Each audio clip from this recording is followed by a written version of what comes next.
আমি কোথায় ঘুমাবো? আরশাদ মজার ছলে বলল। উঠানে ঘুমাতে যাচ্ছ? না। আরশাদ অত্যন্ত স্বাভাবিক কণ্ঠে বলল। এত ড্রামা করার কিছুই নেই, এখানে এসে শুয়ে পড়ো। ওরা ইতস্তত করে বলল। এখানে কিন্তু। এতে এতিস্ত করার কি আছে ওরা? তুমি তো একটা প্র্যাকটিক্যাল মেয়ে। এখানে ঘুমানো ছাড়া আর কোনো উপায় আছে? এই কটেজে তো আর অন্য কোনো ঘর নেই। আপনার কোনো অসুবিধা হবে না? আমার অসুবিধা হলে আমি নিজে তোমাকে এখানে ঘুমাতে বলতাম। ভয়ে লজ্জায় চুপসে ওরা এসে শুয়ে পড়ল আরশাদের পাশে। নির্ঘাত আজ রাতে তার ঘুম হবে না।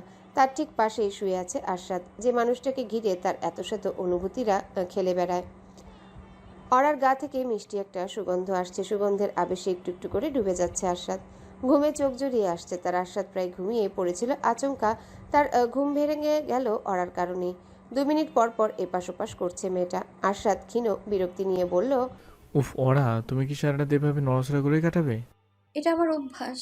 আমার ঘুম না এলে আমি এমন এপাশ ওপাশ করি। এমন নড়াচড়া করলে তো মুশকিল। মাত্র কয়েকটা রাতেরই তো ব্যাপার, সহ্য করে নিন না। আরশাদ বিড়বিড় করে বলল। মাত্র কয়েকটা রাতের ব্যাপার হলে তো হতোই। কি? কিছু না, ঘুমাও। পরের দিন সকাল 6:30, পাখির কলরবে ঘুম ভেঙে গেল অরার। ঘুম ভাঙতেই ঠোঁটে ফুটে উঠল হাসির রেখা। বহুকাল পর আজ এভাবে ঘুম ভাঙল তার। ছোটবেলায় প্রতিটা সকাল তার পাখির কিচিরমিচির শব্দের মাঝেই শুরু হতো। শহরের যান্ত্রিকতার মাঝে তো আর সেই উপায় নেই। আর মোড়া ভেঙে উঠে বসতেই অরার খেয়াল হলো গত রাতে সে কার পাশে শুয়েছিল। তড়িৎ গতিতে পাশে তাকাতেই অরা লক্ষ্য করল আরশাদ ওপাশ ফিরে ঘুমিয়ে আছে। সামান্য পাখির ডাকে আরশাদের গাঢ় ঘুম ভাঙার কথা নয়। অরা উঠে গিয়ে হিটারে গরম পানি বসিয়ে দিল। এই কটেজে তেমন কোনো সুবিধা না থাকলেও এই হিটারটা আছে। পানি গরম হতে হতে অরা হাত মুখ ধুয়ে এলো। নিজের জন্য 1 কাপ কফি বানিয়ে এসে বসলো উঠানে। স্নিগ্ধ একটা সকাল, অদ্ভুত একটা গন্ধে ছেয়ে আছে চারিপাশটা। বৃষ্টির পর মাটির সেদো গন্ধ। এই গন্ধটা তো ঢাকাতেও পাওয়া যায়, তবে পাহাড়ি এলাকার মাটিতে যে অন্যরকম একটা ব্যাপার আছে। অরা কফি খাওয়ার মাঝে টের পেল আরশাদ ঘুম থেকে উঠে কার সঙ্গে যেন ফোনে জরুরি কথা বলে আবারও ঘুমিয়ে পড়েছে। ঘুমিয়ে পড়েছে না বিছানায় পড়ে আছে। একবার ঘুম ভেঙে গেলে আরশাদ তো আবার ঘুমিয়ে পড়ার মতো মানুষ নয়। আজ তার কি হলো? অরা ঘরে ঢুকতে ঢুকতে বলল। আপনি ঠিক আছেন? আরশাদ অস্পষ্ট গলায় বলল। হুম। তাহলে উঠছেন না কেন? আরশাদ ঘুম জড়ানো কণ্ঠে বলল। মাথা ব্যথা করছে? অরা উদ্বিগ্ন ভঙ্গিতে বিছানায় আরশাদের পাশে বসতে বসতে বলল। মাইগ্রেন উঠেছে? হ্যাঁ। অরা আতকে উঠে বলল। সে কি, আমায় বলবেন না আপনি? অরা সঙ্গে সঙ্গে উঠে দাঁড়িয়ে নিজের ব্যাগ থেকে আরশাদের ওষুধগুলো বের করলো। ভাগ্যিস মনে করে এগুলো নিয়ে এসেছিল সে। অরা ব্যস্ত ভঙ্গিমায় বলল। নিন, ওষুধগুলো খেয়ে নিন তো। আরশাদ উঠে বসতে বসতে বলল। ওষুধের কথা মনে ছিল তোমার? অরা পানির গ্লাস আরশাদের দিকে এগিয়ে দিতে দিতে বলল। হুম। আপনার মাইগ্রেন তো আর বলে কয়ে আসে না, হুট করে চলে আসে। Thank you. অরা সামান্য ভ্রু কুঁচকে বলল। ছোট ছোট বিষয়ে থ্যাংক ইউ বলতে হবে না, এটা তো আমার দায়িত্ব। আরশাদ নির্বিকার ভঙ্গিতে বলল। মোটেই না। ম্যানেজার হিসেবে তোমার দায়িত্ব আমার কাজগুলো গুছিয়ে রাখা। 2 দিন পর আমার সাথে প্রোডাকশন হাউস সামলাবে, তখন তোমার দায়িত্ব হবে ভিন্ন কিছু। মনে করে আমার ওষুধ নিয়ে আসা তোমার দায়িত্বের মধ্যে পড়ে না। অরা তার মায়ামাখা কণ্ঠে বলল। আপনার জন্য চিন্তা হয়, নিজে তো মনে করে ওষুধটা আনবেন না। তোমার চিন্তা হয় কেন? উফ, অমন তীব্র মাথা ব্যথা নিয়ে কেউ বলে এত কথা? আপনি চুপ করে থাকুন তো। আরশাদ আবারও শুয়ে পড়তে পড়তে বলল। ওরা? হুম। আরশাদ অরার চোখের দিকে তাকিয়ে কোমল স্বরে বলল। আমার মাথায় একটা হাত বুলিয়ে দিবে? অরার বুকটা ধক করে উঠল। আরশাদের এই নিঃসংকোচ আবেদনকে না করার সাধ্য তার নেই। অরা তার কম্পিত হাতটা রাখলো আরশাদের কপালে। আরশাদ চোখ দুটো বুজে ফেলল। তার ভাবভঙ্গি এমন যেন এতটা আরাম সেই জীবনে পায়নি। আরশাদের মাথা ব্যথা পুরোপুরি সেরে গেল দুপুরের দিকে। অসুস্থতার সময় ওষুধের থেকেও কার্যকরী ওষুধ একটা ভরসার মানুষ। অরাকে পাশে পেয়েছে বলেই হয়তো আরশাদ এত দ্রুত সেরে উঠল। এমনিতে তার মাথা ব্যথা তো সারাদিনেও সারে না। কটেজ থেকে স্বল্প দূরত্বে একটা গ্রামীণ রেস্টুরেন্ট আছে। আরশাদ আর অরা সেখানে গিয়ে দুপুরের খাবার খেয়ে নিল।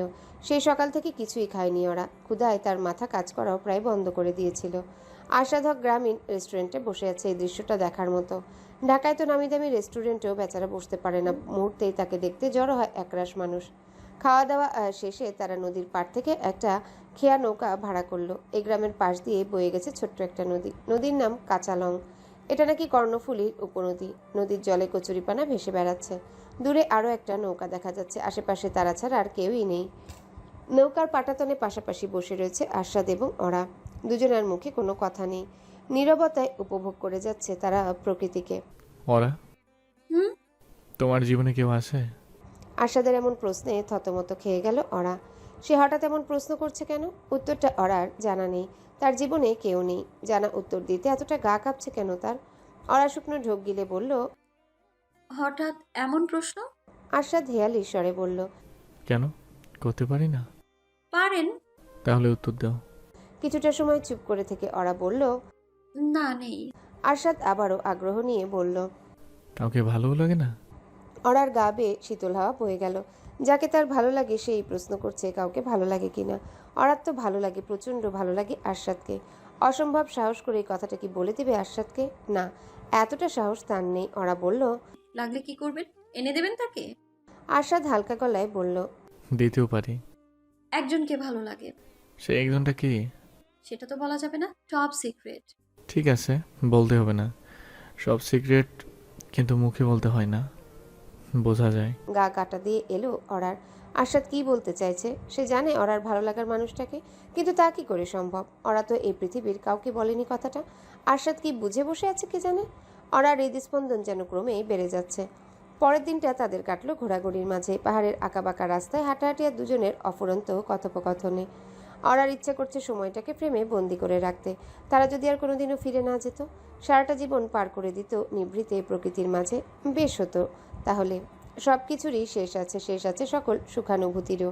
আগামীকাল তারা ফিরে যাচ্ছে ঢাকায়। আরশাদ ফিরে যাবে তার ব্যস্ত সুপারস্টার জীবনে। অরা প্রোডাকশন হাউসের বড় দায়িত্ব নেওয়ার প্রস্তুতি শুরু করে দিতে হবে। উঁচু এক পাহাড়ের চূড়ায় পাশাপাশি দাঁড়িয়ে আছে দুজনা। চোখের সম্মুখে সূর্যাস্তের দৃশ্য। দিনভর তেজে দাপিয়ে বেড়ানো সূর্যটা শান্ত ভঙ্গিতে লুকিয়ে পড়ছে আকাশের বুকে। আকাশের চারিদিকে লালের ছড়াছড়ি। অরা মুগ্ধ গলায় বলল। কি সুন্দর দৃশ্য! এখানেই আজীবন থেকে যেতে পারতাম। আরশাদ হতাশ কণ্ঠে বলল। ভালোই হতো তাহলে। শহরের যান্ত্রিক জীবনে আর ফিরে যেতে ইচ্ছা করছে না। আপনাকে তো ফিরে যেতেই হবে। হাজার হাজার মানুষ অপেক্ষা করে আছে আপনার জন্য। তোমার জন্য কেউ অপেক্ষা করছে না। না, আমার জন্য আবার কে অপেক্ষা করবে? কেউ হয়তো করছে, তুমি নিজেও জানো না। কথাটার মানে বুঝতে পারল না ওরা, কিংবা হয়তো মানে বোঝার চেষ্টাও করলো না। এখানে আসার পর থেকে আরশাদ এমন উদ্ভট সব কথা বলে যাচ্ছে। ছেলেটার হঠাৎ কি হলো কে জানে। আরশাদ নরম স্বরে বলল। প্রতি বছর এখানে আসবে আমার সাথে? ওরা হাসি মুখে বলল। আসবো, অবশ্যই আসবো। জায়গাটা ভালো করে দেখে রাখো। প্রতিবার ঠিক এই জায়গাটায় দাঁড়িয়েই সূর্যাস্ত দেখব। আচ্ছা। তার আগে একটা কাজ করতে হবে। কি কাজ? ঢাকায় ফিরে কেমন একটা জায়গা খুঁজে বের করতে হবে যেখান থেকে সূর্যাস্ত দেখা যায়। বাড়ির ছাদ থেকেই তো সূর্যাস্ত দেখা যায়। না, ওভাবে না। বাড়ির ছাদ থেকে কতগুলো বিল্ডিংয়ের ফাঁক দিয়ে ডুবন্ত সূর্যটা দেখতে হয়। আমার দরকার এমন একটা জায়গা যেখানে গাছপালার ফাঁক দিয়ে সূর্যাস্ত দেখা যায়। ওরা আশ্বাস দেওয়ার ভঙ্গিতে বলল। ঠিক আছে, এমন জায়গায় আমিই আপনাকে খুঁজে দেব। আরশাদ ইতস্তত করে বলল। তোমাকে একটা রিকোয়েস্ট করব। কি রিকোয়েস্ট? আজ আমরা বেড়াতে আসার শেষ রাতটা সেলিব্রেট করব। সেই উপলক্ষে তুমি একটা শাড়ি পরবে। শাড়ি? হুম, শাড়িতে তোমাকে অন্যরকম লাগে। সেই আউট শোতে দেখেছিলাম তোমাকে শাড়িতে, আর সুযোগ হলো না। ওরার মনের মাঝে আকুলি বিকুলি করছে। শাড়িতে নারী নাকি ছেলেদের প্রধান দুর্বলতা? আরশাদ কেন শাড়িতে দেখতে চাইছে ওরাকে? ওরা বলল। পরতেই পারি, কিন্তু এখানে শাড়ি পাবো কোথায়? আমি তো সঙ্গে করে নিয়ে আসিনি। সেটা কোনো বিষয় না। আপনি আমার জন্য শাড়ি নিয়ে এসেছেন? হুম, কিন্তু কেন? তোমাকে দেখবো বলে। ওরা শোনো, কপালে ছোট্ট একটা টিপ দিবে, চুলগুলো খুলে রাখবে। গয়নাটা না কিছু পরার দরকার নেই, তোমাকে এমনিতেই সুন্দর লাগে। আরশাদের দু চোখে বিচিত্র এক চমক লক্ষ্য করলো ওরা। যেন চোখের ঠিক সামনে সে ওরাকে নিজের মনের মতো দেখতে পাচ্ছে। ওরার বুকের মাঝে হৃদয়টা প্রচণ্ড কম্পনে নেচে উঠছে। আরশাদের চোখে মুখে একরাশ আনন্দ খেলে বেড়াচ্ছে। এতগুলো বছরে ওরা কখনো তাকে এতটা খুশি দেখেনি। কিসের এই খুশি? কটেজে ফিরে ওরা সাজলো আরশাদের মন মতো। তার নিয়ে আসা শাড়িটার রং ধবধবে সাদা, সাদা শাড়িতে সোনালি পাড়। চোখে গাঢ় করে কাজল দিল ওরা। আরশাদ বলেছিল কপালে টিপ দিতে। টিপ তো তার সঙ্গে নেই। হঠাৎ লক্ষ্য করলো সে ব্যাগে তার শাড়িটা ছিল, সেখানেই রয়েছে এক পাতা কালো টিপ। সামান্য টিপের খেয়ালও ছিল আরশাদের। কপালে টিপ দিয়ে ওরা তার খোপা করা চুলগুলো ছেড়ে দিল। বাঙালি মেয়েদের সৌন্দর্য যেন পূর্ণতা পায় শাড়িতে। অরাকে আজ অপূর্ব সুন্দর লাগছে, তবুও তার ভয় হচ্ছে। আরশাদ তার সাজটা পছন্দ করবে তো? সে কি পেরেছে তার মন মতো সাজতে? ঘর থেকে বেরিয়ে অবাক বনে গেল অরা। কটেজের সামনে পুরো অংশ সাজানো ফুলের পাপড়ি আর ছোট বড় ক্যান্ডেলে। অরার বুঝতে বাকি রইল না এসব কাণ্ড কার। অরার সাজগোজের ফাঁকে আরশাদ কটেজের সামনের দিকটা এত সুন্দর করে সাজিয়েছে, এমনকি এখনও সাজিয়ে যাচ্ছে। আরশাদ ওদিক ফিরে ক্যান্ডেল জ্বালাতে ব্যস্ত। অরা বিস্ময়ে খাবি খেয়ে বলল, এত সব কখন সাজালেন আপনি? আরশাদ উঠে দাঁড়িয়ে তার দিকে তাকালো। একরাশ মুগ্ধতা ছেয়ে গেল আরশাদের মাঝে। অরাকে ঠিক এভাবেই কল্পনা করেছিল সে। না, এভাবে কল্পনা করেছিল বললে ভুল হবে। অরাকে তার কল্পনার থেকে একটু বেশি সুন্দর লাগছে। আরশাদের এমন চাহনিতে লজ্জায় লাল হয়ে গেল অরা। অরার লজ্জায় নিজেকে সামলে নিয়ে আরশাদ বলল, এখন? খুব সুন্দর হয়েছে। এই ক্যান্ডেলগুলো আপনি ঢাকা থেকে নিয়ে এসেছেন? হুম। এত কষ্ট কেন করতে গেলেন? বললাম না সেলিব্রেট করব। অরা মজার ছলে বলল।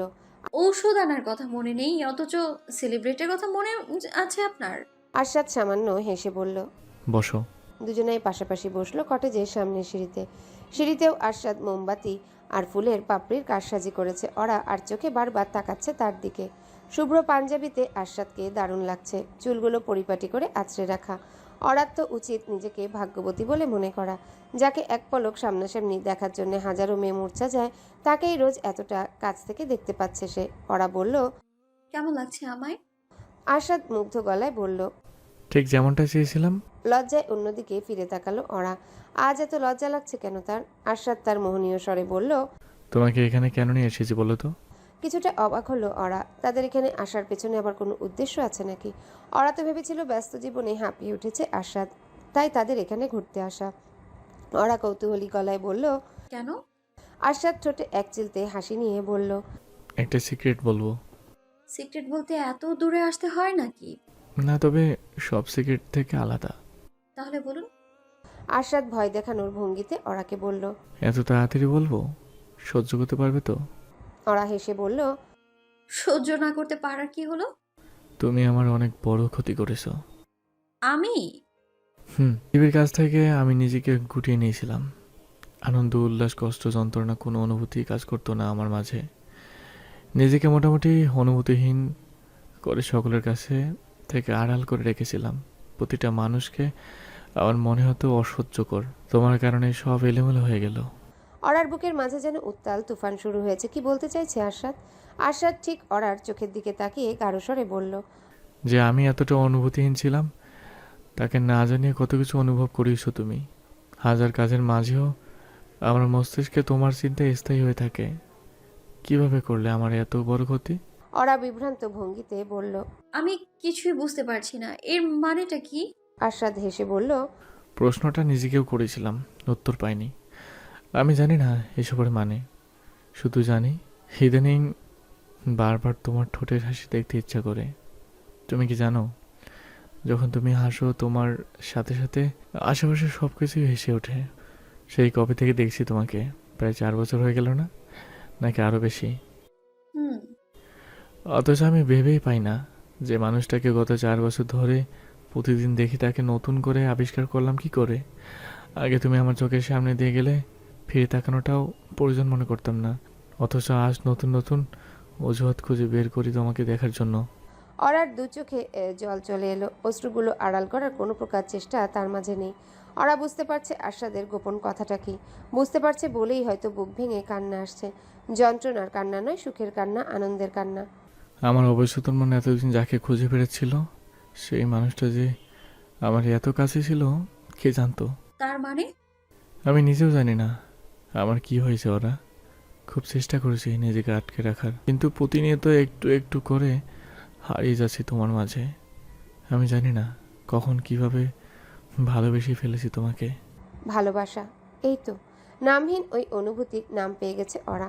কাউকে কোনোদিনও ভালোবাসেনি তো, তাই আরশাদকে ভালোবেসে ফেলার পরেও অরা বুঝতে পারেনি এই অনুভূতিটির নাম ভালোবাসা। তরঙ্গের ন্যায় বিদ্যুৎ খেলে যাচ্ছে অরার সমস্ত শরীরে। আরশাদ তাকে ভালোবাসে, তাকেই। আরশাদ আর্দ্র গলায় বলল। আমার কি এবার নিজেকে আটকানো উচিত? অরা তড়িৎ বেগে নাসূচক মাথা নাড়ালো। সে তো কোনোদিনও চায় না আরশাদ নিজেকে এই ভালোবাসার জালে জড়িয়ে পড়া থেকে নিজেকে আটকানোর কোনো প্রকার চেষ্টা করুক। বরং ওরা তো চাই জালে আষ্টে পৃষ্ঠে নিজেকে জড়িয়ে রাখুক। আরশাদ তার মোহনীয় হাসিটা হেসে বলল, তাহলে হাতটা ধরো প্লিজ, তোমার স্পর্শ পাওয়ার জন্য আমি মরে যাচ্ছি। ওরা তার কম্পিত হাতটা বাড়ি স্পর্শ করলো আরশাদের হাত। আরশাদ নিজেই শক্ত করে চেপে ধরল ওরার হাতটা। এভাবেই কেটে গেল অনেকটা সময়। আরশাদের বলা কথাগুলো ঘুরপাক খাচ্ছে ওরার মস্তিষ্কে। আমি জানি না কখন কিভাবে ভালোবেসে ফেলেছি তোমাকে। নীরবতা ভঙ্গ করে আরশাদ দৃঢ় কণ্ঠে বলল, ওরা শোনো, 1 বছর পর ডিভোর্সের প্ল্যান কিন্তু ক্যান্সেল। তোমাকে আমার কাছে থাকতে হবে আজীবন। তুমি আমার, অন্য কেউ তোমার দিকে চোখ তুলে তাকানোর সাহস পাবে না। ওরা চমকে উঠে তাকালো আরশাদের দিকে। এতটা ভাগ্য নিয়ে কি আসলেই এসেছিল পৃথিবীতে? মোমবাতিগুলো গলে গিয়ে এক পর্যায়ে নিভে গেল, তবুও দুজনে ঠিক এভাবেই পুরোটা রাত নিঃশব্দে হাতে হাত রেখে কাটিয়ে দিল। পর্দার ফাঁক দিয়ে এক চিলতে রোদ এসে পড়েছে ঘরে। ওই সামান্য আলোতেই দেখা যাচ্ছে অরার মুখটা। প্রশান্তির ঘুম ঘুমাচ্ছে মেয়েটা, চোখে মুখে তার একরাশ স্নিগ্ধতা। আজ সকালে ঢাকায় এসে পৌঁছেছে আরশাদ এবং অরা। একে তো গতরাতে আরশাদের বলা কথাগুলোর ধকল, তার উপরে আবার দীর্ঘ জার্নির ধকল। ক্লান্তিতে চুপসে গেছে অরা, তাই বাড়িতে পা রাখতে নিজের ঘরে এসে গা এলিয়ে দেয় বিছানায়। কখন যে ঘুমিয়ে পড়েছে নিজেও জানে না। অরার মুখের উপরে এলোমেলোভাবে ছড়িয়ে যাচ্ছে তার চুলগুলো। আরশাদ আলতো স্পর্শে তা সরিয়ে দিতেই ঘুমের ঘোরে কেঁপে উঠল অরা। নিষ্পলক দৃষ্টিতে আরশাদ তাকিয়ে আছে তার দিকে। এই মেয়েটার মধ্যে কি আছে কে জানে। নিজের মনের কাছে আরশাদ প্রতিজ্ঞা করেছিল এ জীবনে কারো মায়াজালে জড়াবে না, কিন্তু শেষমেশ মনটাই তার সঙ্গে প্রতারণা করলো। আরশাদ নিজেও জানে না কখন সে আষ্টে পৃষ্ঠে জড়িয়ে গেছে অরার মায়াজালে, কখন তার শুষ্ক হৃদয়ে ভালোবাসা নামক ঝড়টা শুরু হয়েছে। প্রথম দিকে আরশাদ নিজেকে আটকানোর প্রবল চেষ্টা করেছিল, ভেবেছিল এসব সে কী করছে। সে তো নারী বিদ্বেষী আরশাদ হক, মেয়েদের দু চোখে দেখতে পারে না সে, অথচ সেই আরশাদই কিনা শেষমেশ একটা মেয়ের চিন্তায় দিনভর ডুবে আছে। একটা পর্যায়ে এসে আরশাদ নিজেকে আটকানোর বৃথা চেষ্টা বন্ধ করে দেয়, যখন বুঝতে পারে ওরাও একটু একটু করে দুর্বল হচ্ছে তার প্রতি। আরশাদ কোমল স্বরে ডাকলো, ওরা, ওরা উঠো। ওরা ঘুম জড়ানো কণ্ঠে বলল, হুম। আরশাদ ওরার মাথায় হাত রেখে বলল, উঠবে না? ঠোঁটের কোণে এক চিলতে হাসি নিয়ে আরশাদ তার মোহনীয় স্পর্শে হাত বুলিয়ে দিতে লাগলো অরার মাথায়। ঘুমের ঘোরেই যেন অরা হারিয়ে যাচ্ছে আরশাদের স্পর্শের মাঝে। যে প্রাণপণ চাইছে স্পর্শ যেন কোনোদিনও দূরে সরে না যাক, সারাটা জীবন লেগে থাকুক তার শরীরে। হঠাৎ অরার খেয়াল হলো কে হাত বুলিয়ে দিচ্ছে তার মাথায়। চোখ পিটপিট করে তাকাতেই অরা দেখতে পেল আরশাদের মুখটা। সঙ্গে সঙ্গে তড়িৎ গতিতে উঠে বসলো অরা। আরশাদের দৃষ্টি এখনো আবদ্ধ তার দিকে। অরা ব্যস্ত হয়ে নিজের এলোমেলো কাপড় ঠিক করতে ব্যস্ত হয়ে গেল। কি ব্যাপার, এমন লাফ দিয়ে উঠে বসলে কেন? কয়টা বাজে? আরশাদ স্বাভাবিক ভঙ্গিতে বলল, বেশি না, 2:30। অরা আতকে উঠে বলল, সর্বনাশ, আমি এতক্ষণ ঘুমালাম, আপনি আমায় আগে ডাকবেন না? আগে উঠে কি করতে? সারা রাত তো না ঘুমিয়ে জার্নি করলে। জানি তো আপনিও করেছেন, আপনি আগে আগে উঠে গেলেন কি করে? আমার কম ঘুমিয়ে অভ্যাস আছে। অবশ্য তো আমারও আছে। এখন তুমি শুধু শুধু তর্ক করছো। ওরা চুপচাপ ব্রেকফাস্ট করে নাও তো। আরশাদ সাইড টেবিল থেকে একটা ট্রে এনে বিছানায় রাখলো। ট্রের উপরে স্যান্ডউইচ আর জুস। ওরা অবাক হয়ে বলল, 2:30টার সময় ব্রেকফাস্ট? হ্যালো বন্ধুরা, পরবর্তী পার্ট খুব তাড়াতাড়ি আসবে, তো সবাই অপেক্ষায় থাকো। আর চ্যানেলটি যারা এখনো সাবস্ক্রাইব করোনি তারা পরবর্তী পার্ট দেখার জন্য চ্যানেলটি সাবস্ক্রাইব করে রেখো। ধন্যবাদ সবাইকে, আমাদের সাথেই থেকো।